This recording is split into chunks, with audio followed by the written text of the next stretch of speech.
Antes de entrar en el conflicto en sí, quiero establecer algo importante. Este video no es propaganda ni de un lado ni del otro. No estoy aquí para decirte que los americanos son los buenos o que los iraníes son los malos, ni al revés. Estoy aquí para explicarte la lógica detrás de cada movimiento, porque la geopolítica no es una película de Hollywood donde hay héroes y villanos. La geopolítica es un juego de ajedrez tridimensional donde cada jugada tiene consecuencias que se extienden por décadas. Y si quieres entender ese tablero, necesitas dejar las emociones a un lado y empezar a pensar en términos de intereses, incentivos y estrategia. Eso es exactamente lo que vamos a hacer hoy. Vamos a usar algo llamado teoría de juegos para analizar lo que está pasando. Y la teoría de juegos, en términos simples, es la ciencia de tomar decisiones cuando el resultado de lo que haces depende también de lo que hacen los demás. Es la lógica del ajedrez, del póker, de las negociaciones diplomáticas. Y hoy vamos a aplicarla a uno de los conflictos más explosivos del siglo XXI. ¿Estás listo? Vamos. Parte 1. El escenario. ¿Qué está pasando realmente? Para entender la magnitud de lo que está ocurriendo, primero necesitamos contexto. No el contexto que te dan los titulares de 3 segundos, sino el contexto real, el que incluye historia, geografía, religión y economía, porque este conflicto no nació de la nada, lleva décadas gestándose. Irán y Estados Unidos llevan más de 40 años en una relación de hostilidad abierta. Todo empezó en 1979, cuando la Revolución Islámica derrocó al Shah Mohammad Reza Pahlavi, que era esencialmente un títere de Washington, y estableció la República Islámica bajo el Ayatolá Jomeini. Desde ese momento, Irán pasó de ser el aliado más importante de Estados Unidos en el Golfo Pérsico a convertirse en su enemigo declarado. Y desde entonces, esa relación se ha definido por sanciones económicas, guerras proxy, asesinatos selectivos y una tensión permanente que nunca terminó de explotar del todo, hasta ahora. ¿Por qué ahora? Esa es la pregunta clave, y la respuesta tiene múltiples capas. Primero, el contexto regional. Israel lleva años insistiendo que Irán representa una amenaza existencial, no solo por su programa nuclear, que es real y avanzado, sino porque Irán financia y arma a grupos como Hezbollah en Líbano, Hamás en Gaza, los hutíes en Yemen y diversas milicias en Irak, lo que los analistas llaman el eje de resistencia. Para Israel, dejar que ese eje se fortalezca más es simplemente inaceptable. Segundo, el factor interno. Irán lleva años sufriendo el peso de las sanciones. La economía iraní está destrozada. La moneda iraní ha perdido un valor impresionante en la última década. La juventud iraní, educada y conectada al mundo, está cada vez más descontenta con el régimen. Hay tensiones internas enormes. Desde el régimen, una guerra puede ser exactamente lo que necesitan para unir al pueblo y desviar la atención de los problemas domésticos. Tercero, el factor americano. Estados Unidos tiene sus propios intereses que van más allá de Israel.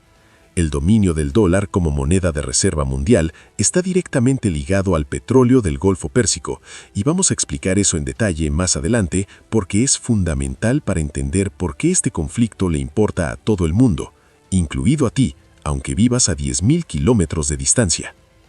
Parte 2. El factor religioso. Lo que Occidente no entiende. Ahora vamos a hablar de algo que los analistas occidentales suelen ignorar o minimizar y que es quizá el elemento más importante para entender cómo va a evolucionar este conflicto. Estamos hablando del factor religioso, concretamente del Islam chií. El Islam se divide en dos grandes ramas, la sunita y la chií. Los sunitas representan aproximadamente el 85 o 90% de todos los musulmanes del mundo. Los chiíes son la minoría, concentrados principalmente en Irán, Irak, Azerbaiyán, partes del Líbano y comunidades dispersas por todo el mundo islámico. Y esa historia de ser minoría lo cambia todo. ¿Por qué?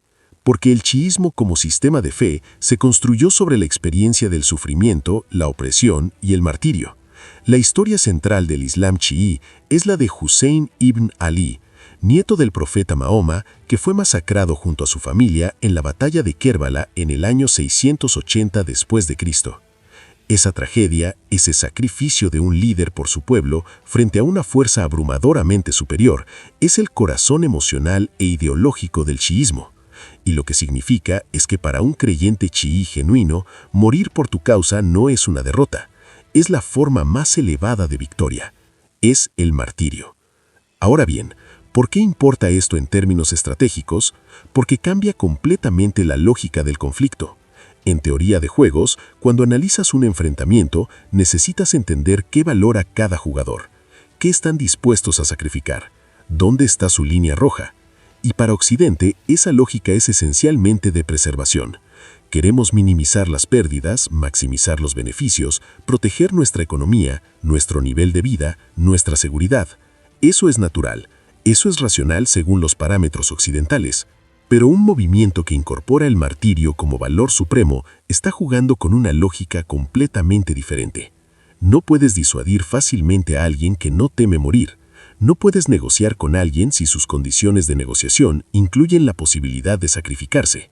Y no puedes ganar una guerra de desgaste contra un adversario que considera el sufrimiento como una forma de gloria. Esto no significa que Irán sea invencible. Significa que el precio de vencerlos es mucho más alto de lo que cualquier análisis superficial sugiere. Y los planificadores militares occidentales que ignoran este factor están cometiendo un error histórico monumental. Además, hay otro elemento dentro de la dinámica religiosa que es crucial, el concepto de yihad. La yihad, mal traducida en Occidente simplemente como guerra santa, es en realidad un concepto mucho más amplio que incluye la lucha interna personal, pero también la defensa de la comunidad islámica frente a la agresión exterior. Y cuando un líder religioso muere, especialmente de forma violenta y percibida como un asesinato por potencias enemigas, la yihad se convierte en una obligación religiosa para millones de creyentes. No una opción, una obligación. Esto es lo que los estrategas del Pentágono calculan en sus modelos, pero que rara vez se explica al público general. Parte 3. La geografía es el destino. El Estrecho de Hormuz. Vamos a hablar ahora de geografía. Y te prometo que esto va a cambiar la forma en que ves el mapa del mundo. Hay un lugar en el planeta que, si desaparece del mapa económico, el mundo moderno tal como lo conocemos deja de funcionar en cuestión de meses. Ese lugar se llama el Estrecho de Hormuz, y probablemente no le estás dando la atención que merece. El Estrecho de Hormuz es una franja de agua de apenas 33 kilómetros en su punto más estrecho. 33 kilómetros. En un mapa del mundo parece irrelevante, un puntito entre Irán y la península arábica. Pero por ese puntito pasa aproximadamente el 20% de todo el petróleo que se comercia en el mundo. Cada día, alrededor de 17 a 21 millones de barriles de petróleo cruzan ese estrecho. Todo procedente de los países del Golfo Pérsico, principalmente Arabia Saudita, Emiratos Árabes Unidos, Kuwait, Qatar e Irak, con destino a Asia, Europa y el resto del mundo. Ahora, entiende esto. India depende en alrededor del 60% de sus importaciones de petróleo del Golfo Pérsico. China, en torno al 40%. Japón, cerca del 75%. El primer ministro japonés ha llegado a declarar que, si el Estrecho de Hormuz se cerrara, Japón se quedaría sin petróleo en aproximadamente 8 o 9 meses. Y una economía del tamaño de Japón, sin acceso a energía, es simplemente una economía que colapsa. ¿Y quién controla ese estrecho? Irán. Las costas iraníes forman la orilla norte del estrecho. Y durante décadas, Irán ha amenazado con cerrarlo si siente que su existencia está en peligro. No es una amenaza vacía, tienen la capacidad de hacerlo. Tienen misiles antibuque, minas navales, submarinos pequeños y drones marítimos que pueden crear suficiente caos para paralizar el tráfico marítimo. Pero aquí viene la paradoja. Si Irán cierra el Estrecho de Hormuz, también se daña a sí mismo, porque sus propias exportaciones de petróleo, que son su principal fuente de ingresos, también dependen de ese estrecho. Es un arma de doble filo. Y eso es exactamente lo que hace el análisis de teoría de juegos tan fascinante en este escenario. Ambas partes tienen la capacidad de infligir un dolor enorme al otro, pero también se hacen daño a sí mismas al hacerlo. Es lo que los economistas llaman un escenario de destrucción mutua. Pero hay una asimetría crucial. El dolor que le causa el cierre del estrecho a Irán es grande, pero manejable si tienen suficiente voluntad política y apoyo externo de Rusia o China. El dolor que le causa al mundo occidental y a sus aliados asiáticos es devastador. Un barril de petróleo que pasa de $80 a $300 no es una estadística, es una crisis alimentaria global. Es el colapso de economías enteras. Es inflación galopante en todos los países del mundo. Y eso es exactamente lo que le da a Irán una levanca de negociación brutal, aunque sea más débil en términos militares convencionales. Parte 4. El Golfo Pérsico, un castillo de arena. Hablemos ahora de los países del Consejo de Cooperación del Golfo, o CGC, los Emiratos Árabes Unidos, Arabia Saudita, Kuwait, Qatar, Bahrein y Omán. Estos países representan en el imaginario popular riqueza extrema, rascacielos de lujo, paraísos fiscales, aeropuertos de primer nivel. Dubái es el símbolo de esa prosperidad. El aeropuerto de Dubái es uno de los más transitados del mundo. Emirates es considerada una de las mejores aerolíneas del planeta. Hay decenas de miles de expatriados occidentales que han elegido vivir ahí atraídos por los salarios exentos de impuestos, la seguridad y la calidad de vida. Pero aquí está el problema. Toda esa prosperidad descansa sobre una base extraordinariamente frágil, y un conflicto a gran escala en la región lo expone de forma brutal. ¿Por qué? Porque los países del Consejo de Cooperación del Golfo tienen 3 vulnerabilidades fundamentales que, si se atacan simultáneamente, hacen que toda esa riqueza se desvanezca como humo. La primera vulnerabilidad es el agua, y esto es algo que la mayoría de la gente no sabe. Los países del Golfo no tienen agua dulce, no tienen ríos, casi no tienen riego. Sus acuíferos subterráneos se están agotando. La única razón por la que hay millones de personas viviendo en ciudades como Dubái, Abu Dhabi o Riad es porque existen plantas desalinizadoras que toman agua del mar y la convierten en agua potable a través de procesos eléctricos y químicos. En algunos países del Golfo, más del 60% del suministro de agua potable viene de estas plantas. ¿Qué pasa si un dron kamikaze golpea una planta desalinizadora? La respuesta es simple. En pocos días, esa ciudad no tiene agua, y sin agua, la gente no puede vivir, no en un desierto donde las temperaturas superan los 45 grados en verano. La segunda vulnerabilidad es la comida. Los países del Golfo importan entre el 80 y el 90% de todo lo que consumen. No producen alimentos de forma significativa.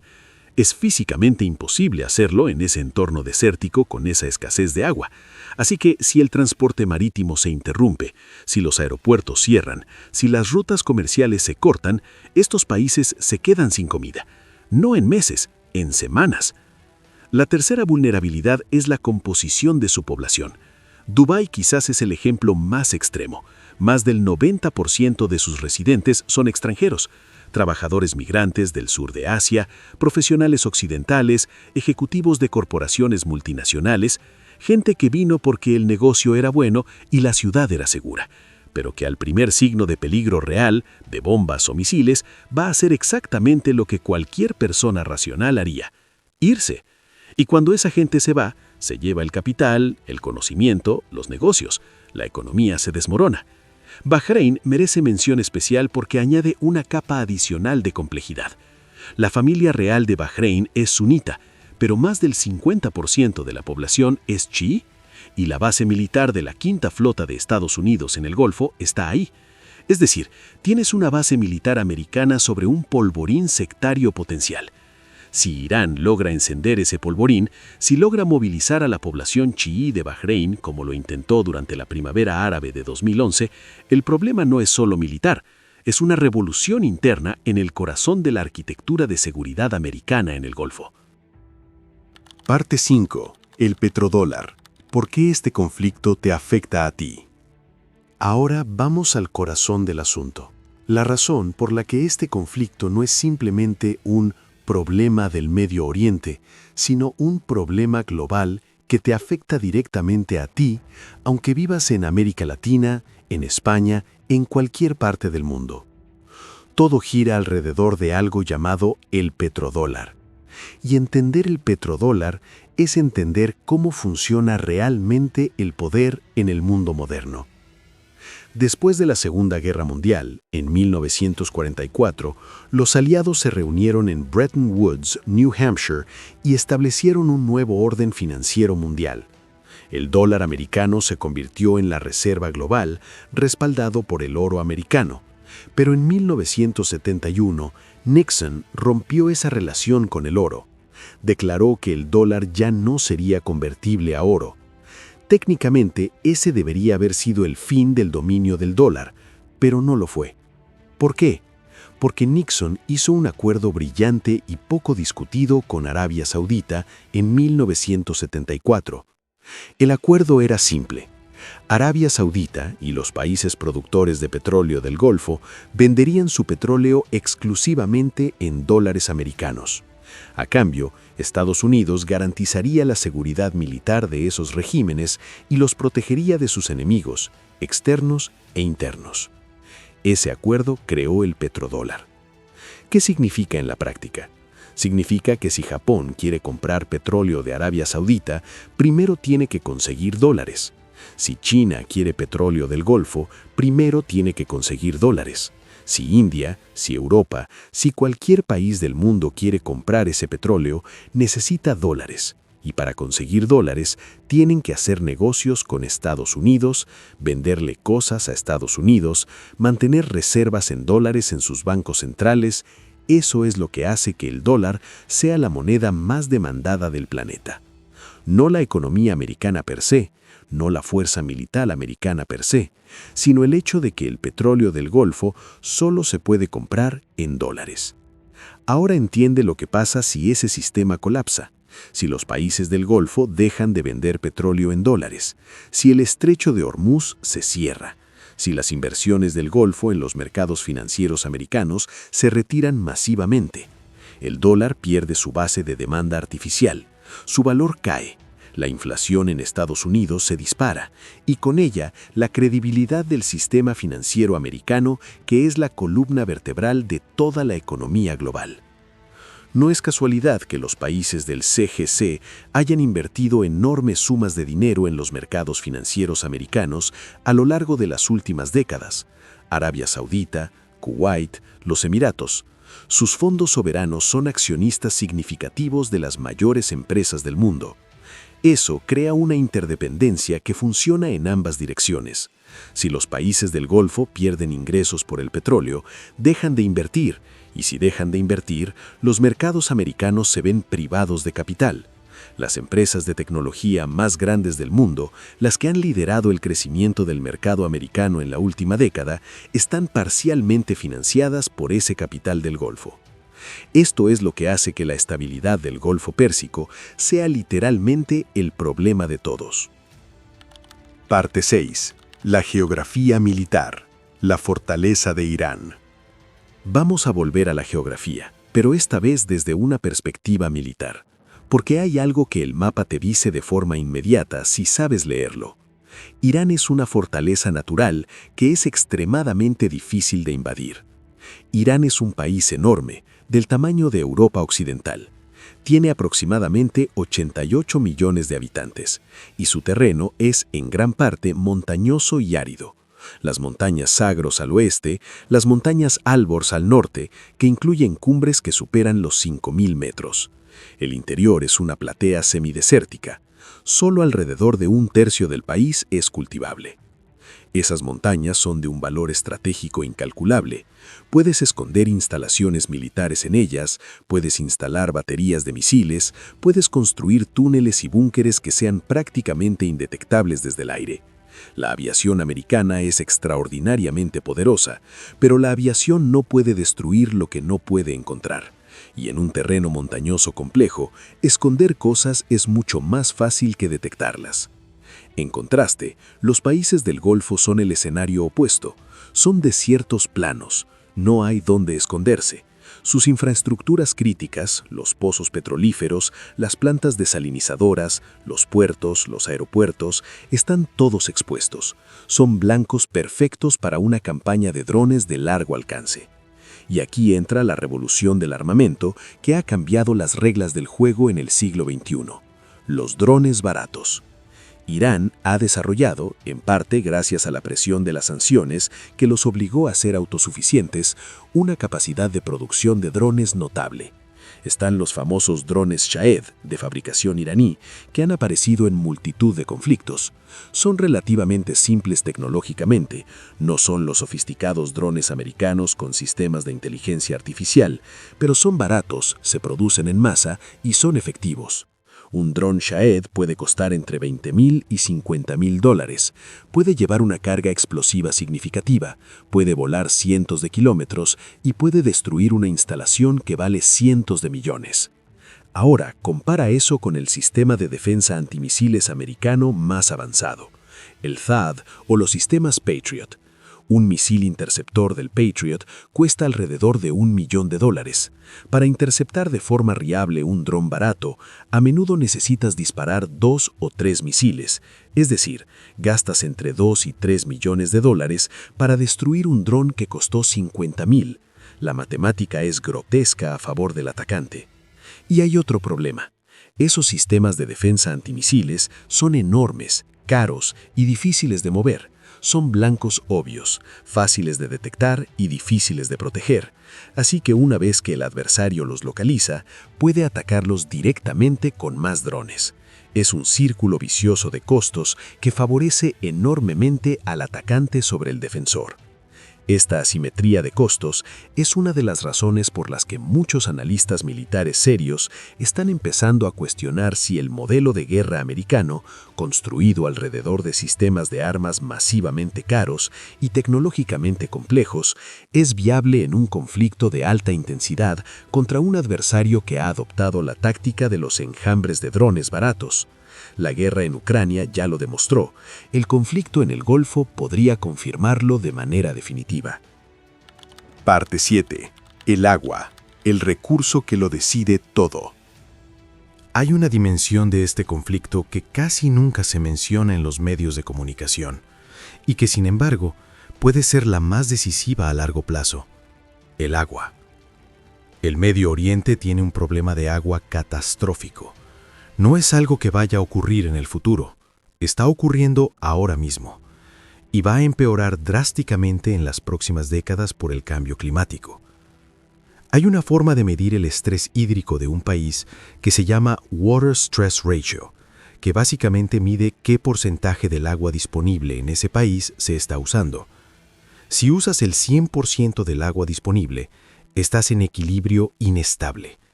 Si usas más del 100%, estás sobreexplotando tus recursos, agotando acuíferos, secando ríos, y eso no es sostenible. Ahora mira las cifras del Medio Oriente. Son absolutamente escalofriantes. Algunos países del Golfo tienen tasas de estrés hídrico que superan el 1000%. Están usando 10 veces más agua de la que sus ecosistemas pueden regenerar. ¿Cómo es eso posible? Porque están agotando acuíferos fósiles, depósitos de agua subterránea que se formaron hace miles de años y que no se recargan de forma significativa. Una vez que esos acuíferos se vacíen, no hay vuelta atrás. Irán no escapa a esta realidad. También sufre un estrés hídrico severo. El lago Urmia, que fue uno de los lagos de agua salada más grandes del mundo, situado en el noroeste del país, ha perdido más del 90% de su volumen en las últimas 3 décadas. Lo que era un lago inmenso se ha convertido en un espejo de sal cuarteada. No es metáfora, es un desastre ambiental documentado que está causando problemas enormes, tormentas de sal que afectan a millones de personas, pérdida de agricultura regional, crisis de salud pública. Y esto es crítico estratégicamente porque significa que Irán, que puede resistir bombardeos, que puede resistir sanciones y que puede infligir un daño enorme al Golfo, también tiene su propio talón de Aquiles: el agua. Si se puede atacar su infraestructura hídrica, que incluye presas, acueductos y plantas de tratamiento, el daño que se puede infligir a la población civil es enorme, no de forma inmediata y espectacular como un bombardeo, sino de forma lenta, sistemática y devastadora. Esto convierte el agua en un arma de guerra en un sentido muy real, y plantea preguntas éticas profundas sobre los límites del conflicto que rara vez se discuten públicamente. La dimensión del agua también conecta con otra cuestión geopolítica que va más allá de este conflicto inmediato: los ríos compartidos. El Tigris y el Éufrates nacen en Turquía, atraviesan Siria e Irak. Turquía ha construido represas que reducen el caudal aguas abajo. Irak está sufriendo sequías catastróficas en parte por eso. El agua, en el Medio Oriente del siglo XXI, es más valiosa que el petróleo. Y las guerras del futuro en esa región van a ser tanto por agua como por cualquier otra cosa. A Irán, el estrés hídrico también lo vuelve vulnerable desde adentro. Parte 8. Las minorías dentro de Irán. La otra vulnerabilidad. Irán es un país extraordinariamente diverso desde el punto de vista étnico. Los persas, que son la etnia dominante y la que define la identidad cultural del país, representan alrededor del 61% de la población. Pero hay otros grupos significativos. Los azerbaiyanos en el noroeste, que son entre 16 y 24% de la población total, los kurdos en el oeste, los árabes en el suroeste en la región del Juzestán, los baluchis en el sureste, los turcomanos en el noroeste y varios grupos más pequeños. Estos grupos tienen identidades culturales, lingüísticas e históricas propias que no siempre se alinean con la identidad de la República Islámica Persa. Algunos de estos grupos tienen más en común con sus vecinos del otro lado de la frontera que con Teherán. Los azerbaiyanos del noroeste de Irán tienen vínculos étnicos y culturales con Azerbaiyán. Los kurdos del oeste tienen vínculos con los kurdos de Irak, Siria y Turquía. Los baluchis del sureste tienen vínculos con los baluchis de Pakistán. ¿A dónde va con esto la estrategia a largo plazo de los adversarios de Irán?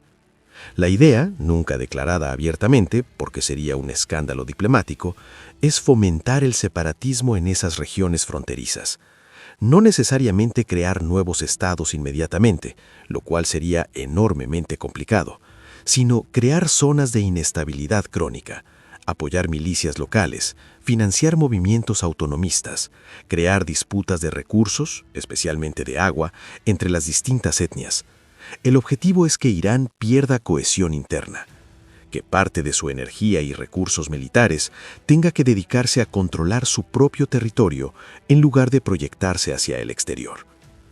Es una estrategia a largo plazo, fría y calculada, y es precisamente el tipo de estrategia que la teoría de juegos puede ayudar a identificar. No busques la victoria en el campo de batalla hoy. Crea las condiciones para que el adversario se derrumbe desde dentro en los próximos 20 años.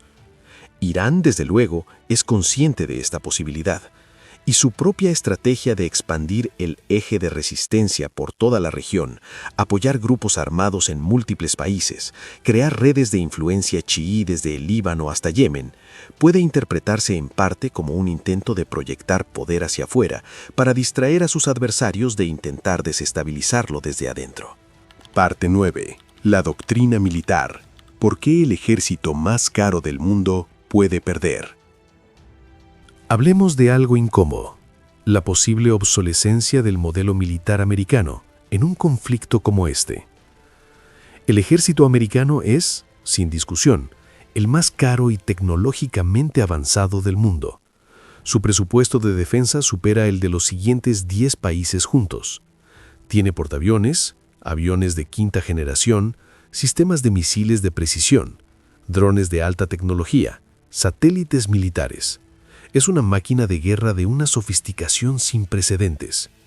Pero esa máquina fue diseñada para librar un tipo específico de guerra, la guerra de la posguerra fría, la que enfrentaba a un adversario convencional en un campo de batalla definido, la que incluía una superioridad aérea aplastante sobre un enemigo que también tenía aviones y tanques, y que, por lo tanto, podía ser derrotado con el mismo tipo de armamento, pero más avanzado, y la que, durante la Guerra Fría, era en gran parte un ejercicio de intimidación más que de combate real, porque la disuasión nuclear hacía que ambas superpotencias evitaran el enfrentamiento directo.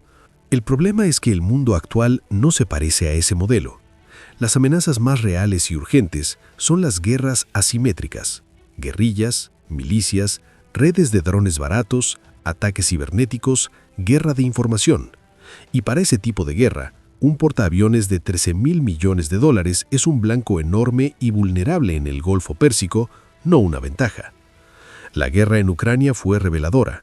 Mostró que drones baratos y modificados con tecnología comercial podían hundir barcos de guerra, destruir tanques avanzados y aterrorizar ciudades. Mostró que la superioridad tecnológica no garantiza la victoria cuando el adversario tiene la voluntad y la capacidad de adaptarse.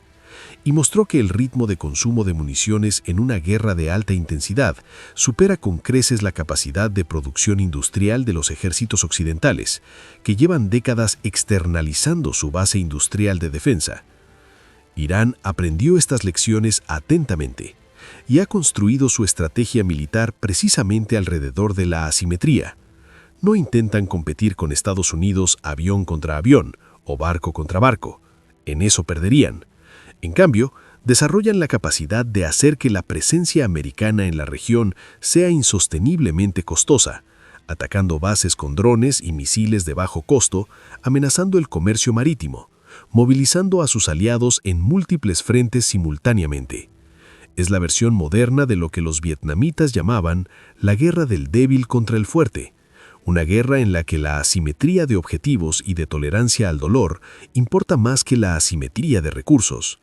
Estados Unidos puede gastar infinitamente más, pero ¿puede aguantar indefinidamente un conflicto sin victoria clara, con bajas constantes y con un costo económico creciente mientras la opinión pública en casa se vuelve en contra? La historia de Vietnam, de Irak y de Afganistán sugieren que no. Parte 10. El tablero global. Rusia, China y el juego de las grandes potencias. Ningún análisis de este conflicto estaría completo sin hablar de los actores que observan desde afuera, pero cuyas decisiones pueden cambiar todo. Rusia, China y el juego de las grandes potencias. Rusia tiene intereses directos en que Irán no caiga. No es solo solidaridad ideológica, es estrategia pura. Rusia sabe que si el proyecto americano de cambio de régimen tiene éxito en Irán, el siguiente objetivo en la lista podría ser Rusia misma, o cuando menos los países de su esfera de influencia. Así que apoyar a Irán es, desde la perspectiva rusa, una forma de mantener ocupados a los americanos lejos de Europa del Este. Además, Rusia e Irán han desarrollado en los últimos años una relación de cooperación militar significativa, especialmente en lo que respecta a drones y sistemas de misiles. El conflicto en Ucrania aceleró esa cooperación, porque Rusia necesitaba tecnología de drones baratos y los iraníes los tenían. Esa relación crea una interdependencia que hace aún más difícil para Occidente aislar a Irán. China es un caso diferente y más complejo. China es el mayor importador de petróleo del mundo y uno de los mayores importadores del Golfo Pérsico. Tiene un interés obvio en la estabilidad de la región, porque su economía depende del petróleo que fluye a través del estrecho de Hormuz, pero también tiene un interés en no quedar atrapada en el conflicto americano-iraní de un lado u otro. La gran jugada china en el Medio Oriente ha sido intentar presentarse como una potencia neutra y mediadora. En 2023, China facilitó un histórico acuerdo de normalización entre Arabia Saudita e Irán. Eso fue un golpe diplomático enorme. China logrando lo que durante décadas fue considerado imposible, hacer que dos rivales acérrimos del Golfo se sentaran a la mesa. Y el mensaje implícito era claro. Estados Unidos ya no es el único que puede ordenar el tablero de ajedrez del Medio Oriente. Si el conflicto escala, China enfrenta un dilema. Apoyar a Irán abiertamente la enfrenta con Estados Unidos en un momento en que ya tiene tensiones enormes por Taiwán y el comercio. No apoyar a Irán la deja vulnerable si Irán cae y el nuevo régimen es un aliado americano que le cierra el grifo del petróleo. Lo más probable es que China juegue el doble juego que ha jugado en Ucrania. Venta de tecnología de doble uso y productos industriales a Irán, que indirectamente apoyan su capacidad de guerra, sin comprometerse militarmente de forma directa. Y Europa. La Unión Europea tiene sus propios dilemas. Depende del Golfo Pérsico para una parte significativa de su suministro energético, especialmente desde que redujo drásticamente su dependencia del gas ruso tras la invasión de Ucrania. no puede permitirse que el Golfo arda, pero tampoco tiene la capacidad militar para intervenir de forma decisiva. Y políticamente, involucrar a tropas europeas en un conflicto en el Golfo sería devastador electoralmente en países como Alemania, Francia o España, donde la opinión pública está profundamente fatigada por décadas de guerras en el Medio Oriente. Parte 11. La pregunta que todos evitan. ¿Y las armas nucleares? No podemos cerrar este análisis sin hablar del elefante en la habitación: las armas nucleares. Israel es una potencia nuclear no declarada. Todo el mundo lo sabe, pero oficialmente nadie lo reconoce. Se estima que tiene entre 80 y 400 cabezas nucleares. Nunca ha firmado el Tratado de No Proliferación Nuclear. Irán, oficialmente, no tiene armas nucleares, pero su programa nuclear ha sido una fuente de tensión constante con Occidente durante 2 décadas.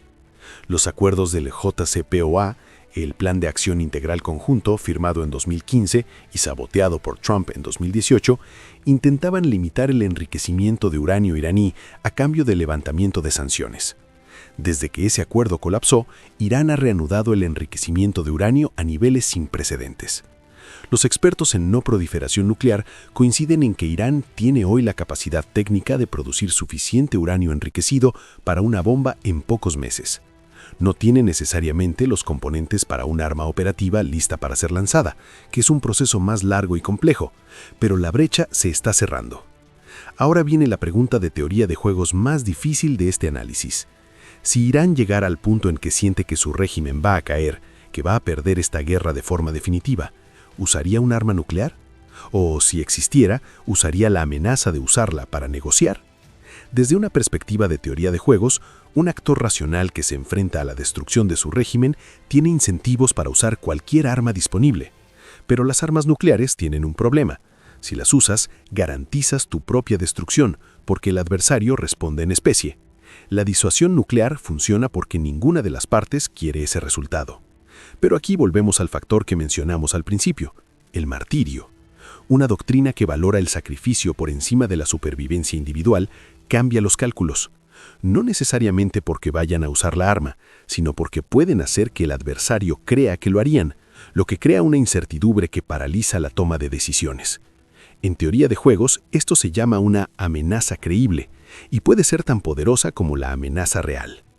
Israel, por su parte, tiene la doctrina Sansón, la idea de que si Israel está a punto de ser destruida como Estado, respondería con todas sus armas disponibles, incluyendo nucleares. Es la versión hebrea del «si yo caigo, caemos todos». Y esa doctrina también es parte del cálculo que todos los actores en este conflicto tienen que considerar. La combinación de todos estos factores crea un escenario donde la escalada puede volverse incontrolable si no hay canales de comunicación efectivos y líneas rojas claras. Y eso es exactamente lo que más preocupa a los analistas de seguridad serios en este momento. Parte 12. Teoría de juegos. ¿Cómo predecir lo que pasa?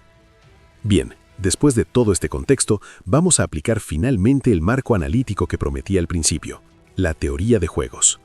La teoría de juegos nació a mediados del siglo XX, principalmente gracias al trabajo matemático de John von Neumann y John Nash. Nash ganó el Nobel de Economía por sus contribuciones y su historia fue popularizada por la película Una mente brillante. La teoría de juegos analiza situaciones donde múltiples actores toman decisiones que afectan los resultados de los otros demás. No asume que los actores son buenos o malos, solo asume que actúan según sus intereses. Hay varios conceptos de teoría de juegos que son directamente aplicables a este conflicto. El primero es el equilibrio de Nash. Un equilibrio de Nash es una situación en la que ningún jugador puede mejorar su posición cambiando unilateralmente su estrategia, dado lo que están haciendo los demás. En el contexto de este conflicto, buscar el equilibrio de Nash nos dice cuál sería el resultado estable si todos los actores actúan racionalmente según sus intereses. El problema, como hemos visto, es que la racionalidad aquí es múltiple y compleja. Lo que es racional para un actor que valora el martirio es muy diferente de lo que es racional para un actor que valora la preservación de su riqueza. El segundo concepto es el juego de suma cero versus el juego de suma positiva. En un juego de suma cero, lo que uno gana, el otro lo pierde exactamente. En un juego de suma positiva, es posible que todos ganen algo, aunque en proporciones diferentes. La trampa de los conflictos armados es que frecuentemente los tratan como juegos de suma cero cuando en realidad no lo son. En este conflicto, la destrucción del sistema petrolífero del Golfo no favorece a nadie, incluido a Irán. Nadie gana un Medio Oriente en ruinas. Eso abre posibilidades de negociación que a veces se ignoran cuando las emociones dominan sobre el cálculo. El tercer concepto es el juego del gallina, o chicken en inglés, que se popularizó durante la crisis de los misiles cubanos de 1962. Dos autos corren en dirección contraria. El que gira primero pierde la reputación de valentía. El que no gira primero gana la reputación, pero arriesga la colisión mortal. La llave del juego del gallina no es ser el más valiente, es convencer al otro que no vas a girar de ninguna manera, que prefieres el choque a la rendición, que estás dispuesto a llevar el conflicto hasta las últimas consecuencias. Irán ha sido maestro de este juego durante décadas. Sus declaraciones extremas, su retórica de muerte a América y muerte a Israel, su ostentoso apoyo a grupos que atacan intereses occidentales, todo eso cumple una función estratégica: hacer creíble la amenaza de que no van a girar, de que son capaces de escalar, de que el costo de forzarlos a doblegarse es mayor de lo que el adversario está dispuesto a pagar. El cuarto concepto es la importancia de la información incompleta. En la mayoría de los juegos de la vida real, los actores no tienen información perfecta sobre las intenciones, capacidades y líneas rojas de los demás, y la incertidumbre puede llevar a errores de cálculo dramáticos. Gran parte de las guerras de la historia no comenzaron porque nadie las quisiera, sino porque alguien calculó mal cómo respondería el adversario. La Primera Guerra Mundial es el ejemplo clásico.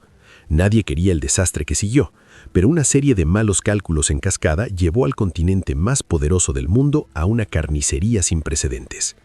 En el conflicto del Golfo, la información incompleta sobre el verdadero estado del programa nuclear iraní, sobre la verdadera tolerancia al riesgo de cada actor, sobre las condiciones en las que Irán usaría armas no convencionales, crea un entorno donde el error de cálculo es una amenaza real y constante. Parte 13. Los escenarios posibles. ¿A dónde vamos desde aquí? Vamos a cerrar con algo concreto: los posibles escenarios de desarrollo de este conflicto, analizados desde la perspectiva de la teoría de juegos. Escenario 1. Contención y negociación. Las partes llegan a un punto en que el costo de la escalada supera los beneficios esperados. Se abren canales diplomáticos, posiblemente mediados por China o Qatar, que históricamente han jugado este papel. Se llega a un alto de fuego temporal y se negocia un nuevo acuerdo que limita el programa nuclear iraní a cambio de alivio de sanciones y garantías de seguridad. Este escenario requiere que todos los actores principales sean capaces de separar la retórica pública de la negociación privada. Es posible pero difícil, porque la opinión pública en todos los países involucrados ha sido movilizada de una forma que hace que las concesiones sean políticamente costosas. Escenario 2. Guerra de desgaste prolongada. Ninguna de las partes logra una victoria decisiva. El conflicto se convierte en una guerra de desgaste de baja a media intensidad. Ataques y contraataques periódicos, presión económica constante. La economía del Golfo se deteriora significativamente, pero no colapsa totalmente. El precio del petróleo se dispara, pero no de forma que destruya la economía global. El mundo aprende a vivir con un nuevo nivel de riesgo geopolítico. Este es probablemente el escenario más realista estadísticamente, aunque también el más costoso a largo plazo, porque no resuelve ninguno de los problemas de fondo. Escenario 3. Escalada catastrófica. Un error de cálculo, un ataque que cruza una línea roja no prevista, una decisión impulsiva en un momento de crisis lleva a una escalada que se vuelve incontrolable. La guerra se extiende a múltiples frentes simultáneamente. Otros países se involucran, el sistema económico global sufre un shock del que tardaría años en recuperarse. Este es el escenario menos probable, pero no puede descartarse, especialmente en un entorno de alta tensión y comunicación deficiente entre las partes. Escenario 4. Cambio de régimen en Irán. La combinación de presión militar externa y tensiones internas lleva al colapso del régimen de los ayatolás. La cuestión es qué viene después.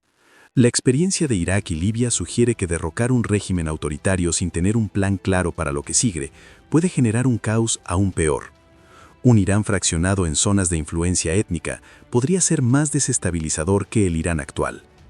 En términos de probabilidades, la teoría de juegos y el análisis histórico sugieren que el escenario 2, la guerra de desgaste prolongada, es el más probable. Las partes tienen suficiente incentivo para no escalar hasta la destrucción total, pero también suficientes razones domésticas para no negociar rápidamente. El resultado es un conflicto de baja intensidad que se convierte en el nuevo estado de las cosas, afectando a la economía global de forma crónica, pero no aguda. Conclusión. Lo que esto significa para ti. Llegamos al final de este análisis, y quiero cerrar con algo que va más allá de la geopolítica y conecta directamente contigo. Vivimos en un mundo que tiende a presentarnos las noticias internacionales como algo remoto, abstracto, cosas que pasan lejos. Y la realidad es exactamente lo contrario. El precio de la gasolina que pagas en tu ciudad depende del estrecho de Hormuz. El valor de tus ahorros depende de la estabilidad del dólar. El precio de los alimentos en tu supermercado depende de las cadenas de suministro globales que cruzan el mar Arábico. La inflación que sientes en tu bolsillo tiene sus raíces en parte en las tensiones geopolíticas que hoy analizamos. Entender estas dinámicas no es un lujo intelectual, es una necesidad práctica para cualquier persona que quiera tomar decisiones informadas en su vida, ya sea en sus inversiones, en sus planes de futuro, en su comprensión del mundo en el que vive. La teoría de juegos nos enseña algo fundamental. Los sistemas complejos raramente tienen soluciones simples. Las guerras raramente tienen un bando bueno y un bando malo. Los conflictos geopolíticos son el resultado de la interacción de múltiples actores con intereses, historias y culturas diferentes, ninguno de los cuales tiene la verdad completa y todos los cuales actúan con información imperfecta en situaciones de enorme presión. Lo que sí podemos hacer, con las herramientas correctas, es entender la lógica de lo que está ocurriendo, y eso, en sí mismo, es poder. El poder de no ser manipulado por la propaganda de ningún bando, el poder de hacer preguntas mejores, el poder de anticipar las consecuencias de segundo y tercer orden de eventos que parecen lejanos pero que nos afectan a todos. Eso es lo que vamos a seguir haciendo en este canal. Simplificar lo complejo, explicar lo que los medios de comunicación no tienen tiempo o voluntad de explicar, darte las herramientas para entender el mundo en el que vives. Si este video te pareció valioso, compártelo, porque hay mucha gente que necesita este tipo de análisis y no sabe dónde encontrarlo. Déjame en los comentarios qué aspecto de este conflicto te parece más preocupante: el factor económico, el nuclear, el agua, el impacto sobre tu país específicamente. Leemos todos los comentarios y los usamos para decidir los próximos temas que trataremos. Hasta la próxima.